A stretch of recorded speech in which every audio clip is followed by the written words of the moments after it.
Welcome back. The Minister of International Relations and Cooperation, Dr. Peya Mushelenga, recently led the Namibian delegation to the African Union Extraordinary Summit in Kampala, Uganda, where African leaders and policymakers gathered to discuss the future of agriculture under the Comprehensive Africa Agriculture Development Program, also known as the CAADP. He now joins us in studio this evening to discuss the key outcomes and the role Namibia will play in shaping a sustainable and prosperous future for our continent's agri-food systems. Dr. Mushelenga, good evening and welcome. Good evening to the viewers and listeners, and happy and prosperous 2025 to everyone. Thank you so much, and the same to you.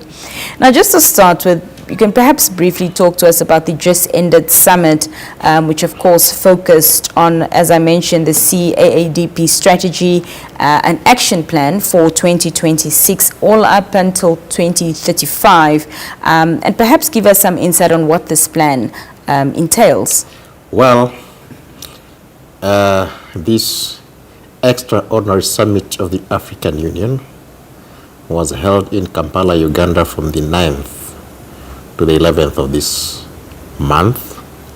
That was now to discuss the comprehensive Africa Agricultural Development Program known as CAADP.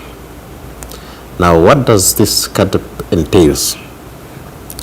It is actually a flagship program for the continent that is aimed at strengthening key sectors in the agricultural sector.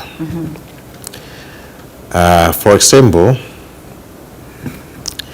this strategy, it actually envisions a sustainable and resilient agri-food program whereby people will have food self-sufficiency, whereby we are not going to have problems with nutrition, whereby we are going to have agro-industrialization, value addition, food sovereignty. So that's what the program is all about. Elaborate a bit on how Namibia contributed to the discussions and decisions that were made during the summit. Yeah, Namibia participated in the meeting of the Ministers of Agriculture on the 9th, and then the joint meeting of Ministers of Agriculture and the Ministers of Foreign Affairs on the 10th, and then the summit on the 11th. Also, officials from the Ministry of Agriculture have been involved in the drafting of the CAADP program, and we were also involved now as a country, having participated in the adoption of the declaration. I made a statement at the summit where I represented His Excellency the President, indicating our desire for the continent to be self-sufficient in terms of food production, because currently we are importing about $100 billion in terms of food and agricultural products. Something that is not good for the continent. We have 60% of the arable land in the world, yet you have over 250 million people that do not really have access to producing food. Now, we know, of course, that climate change poses a huge or significant threat to agriculture. So how is Namibia going to be addressing this issue in the context of the CAADP framework? Well, rightly as you said, we are one of the countries worst affected by the drought. If we don't have drought, we have flood. So either way, we do not really produce enough food. So as a country, what is important for us is to develop policies and programs that are there to mitigate the effect of climate change, ensuring that we have sustainable food production, as well as to diversify farming and in terms of both livestock and crops, and even the fish farms that we are having, in order to ensure that we have enough food production, food self-sufficiency. That's what we need to do as a country. We also need to provide farmers with necessary knowledge and skills to ensure that during this time of drought, during this time of flood, they are equipped with skills and techniques to ensure that they realize a good harvest amidst this challenge of climate change.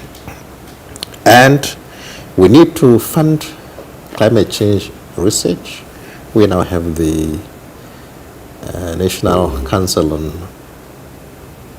Research and Technology.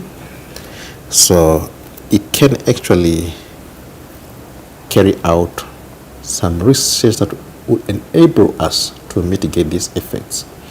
Then we also need to look at some of the drought-resistant crops to grow them in order to ensure that at least we will be able to harvest at the end of the season. You said earlier, Dr. Mushelenga, that the continent's food imports is at a staggering figure of $100 billion. I don't know if that is per annum, but of course that indicates that there's great challenges in the transformations that need to happen for Africa to bring that figure significantly down. So what are, the challenges that African countries face in achieving sustainable agri-food systems for itself? Well, in terms of agronomic industries, we do not really have a lot on the continent. Where we produce some crops, we don't have industries to process these crops to add value. The value addition chain is not really strong on the African continent. We still need some skills and technology improvement on the continent as well. That's why we end up importing. We have in some regions where you have enough rainfall, green schemes are not optimally utilized in some of the areas on the continent where they could have made a significant impact in terms of reducing the problem of food imports. Also, Doctor, what strategies, or what were some of the strategies that were proposed at the summit to address, food insecurity within the continent? Well, we look at a number of issues.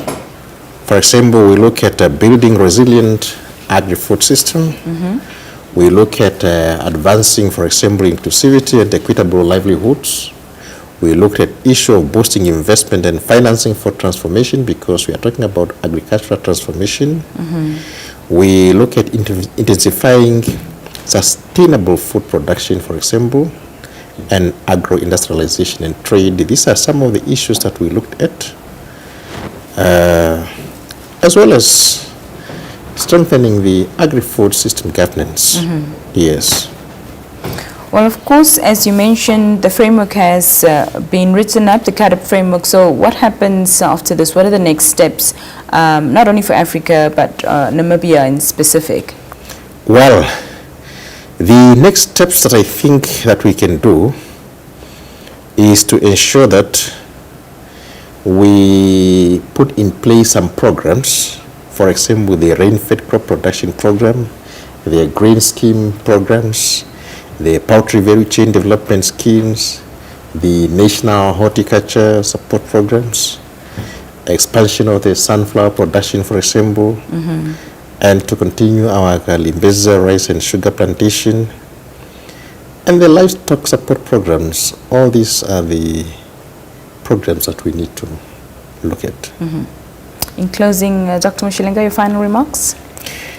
Yes, my final remark is that agricultural sector remains a very important sector, not in terms of food production, but also in terms of employment creation. We have a large number of people that are employed in this sector, and it needs support from both the government, the academics, the private sector, as well as investors to invest in agricultural schemes. Yeah. Well, we thank you so much for your time this evening, and thank you for joining us here on the Daily Roundup. It's my pleasure. Thank you. That was Dr. Peya Mushelenga, the Minister of International Relations and Cooperation, speaking to us there. We'll be right back after this brief break.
Welcome back.